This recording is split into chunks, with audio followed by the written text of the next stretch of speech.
Imagine it's a sticky summer afternoon in London. You've just walked back from the shop, the sun's beating down, and you reach into the fridge for that familiar dark bottle.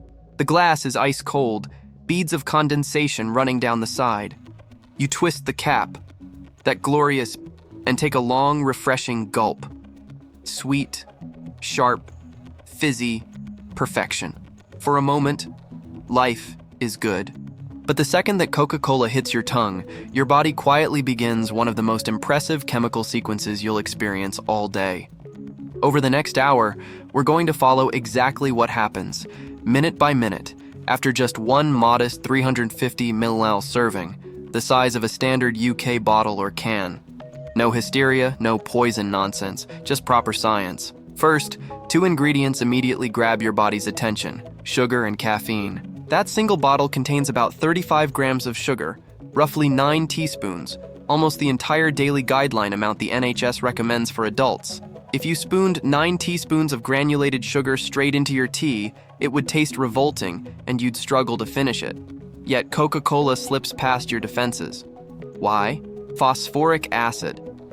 It provides a sharp tang that masks the extreme sweetness, fooling your taste buds so you never trigger the too much alarm.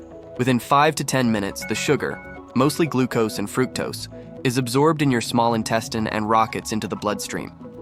Your blood glucose level rises sharply. In response, your pancreas releases a surge of insulin, the hormone that acts like a key, unlocking cells so they can grab the glucose and either burn it for energy or store it. Muscles and the liver soak up what they can as glycogen. Anything extra starts being packaged as fat. Meanwhile, the caffeine, about 34 mg, roughly 1/3 of a strong cup of coffee, is racing through your stomach lining and into the blood. By the 15-minute mark, it reaches the brain and blocks adenosine, the neurotransmitter that tells you it's time to feel sleepy. Caffeine doesn't give you extra energy. It simply silences the voice saying, "Slow down." That's why you suddenly feel brighter and more alert, even though you haven't actually added any new fuel. Around this time, the brain's reward system lights up. The rapid glucose spike triggers a release of dopamine in the nucleus accumbens, the same pleasure pathway activated by music, social media likes, or a really good chocolate digestive. It's no accident that Coca-Cola feels rewarding. It's engineered that way. By 20-25 minutes, your blood pressure has risen slightly, usually nothing dramatic for healthy people, and your heart rate is a touch faster because caffeine causes mild vasoconstriction. You probably don't notice, but your body does. At the half-hour point, caffeine reaches its peak plasma concentration. You're officially at maximum buzz. Pupils may be a tiny bit wider, reaction times a fraction sharper.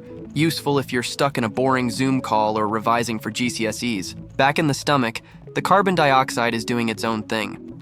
The bubbles physically stretch the stomach wall, triggering stretch receptors that often end in a satisfying burp. The phosphoric acid temporarily lowers stomach acidity, which can briefly ease digestion. But your body quickly compensates by secreting extra gastric acid later. Now comes the turning point. Between 40 and 60 minutes, the sugar high begins to drop. Insulin has done its job so efficiently that blood glucose can fall faster than ideal, sometimes dipping below where it started. This crash is why people sometimes feel oddly tired or peckish less than an hour after a fizzy drink, even though they've just consumed 140 kcal. Your brain interprets the rapid drop as a mini emergency and starts nudging you toward the biscuit tin. The caffeine is still circulating. Its half-life is 3 to 5 hours, but the sharp edge has gone. The liver is now breaking it down into 3 main metabolites: paraxanthine, which helps release fatty acids, theophylline, a mild bronchodilator, and theobromine, the stimulant found in chocolate. It's a clever little trio, keeping you gently ticking over. One lesser-known effect: all that dissolved sugar makes the blood briefly hypertonic. To dilute it, water is pulled from inside cells into the bloodstream. You might notice a dry mouth or slight thirst, not dehydration, just temporary fluid shifting.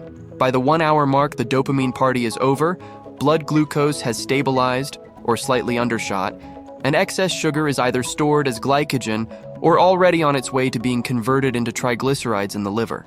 The kidneys are filtering out caffeine and its breakdown products. So if you're sensitive, you might nip to the loo a bit sooner than after drinking water.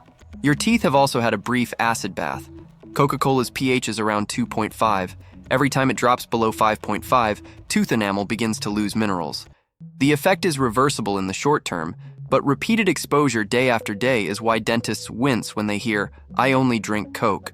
So, 60 minutes after that single bottle, your body has experienced a sharp glucose spike and insulin response, a dopamine reward pulse, mild cardiovascular changes, osmotic fluid shifts, gastric stimulation, and the start of fat storage pathways, all perfectly manageable once in a while.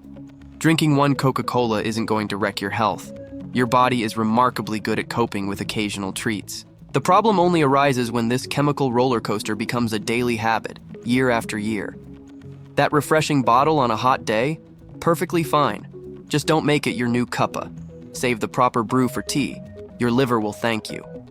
If you enjoyed this calm, evidence-based look at everyday science, give us a like, subscribe, and hit the bell. Next week, we'll do the same journey with a standard cup of Builder's tea. You won't want to miss it. Cheers.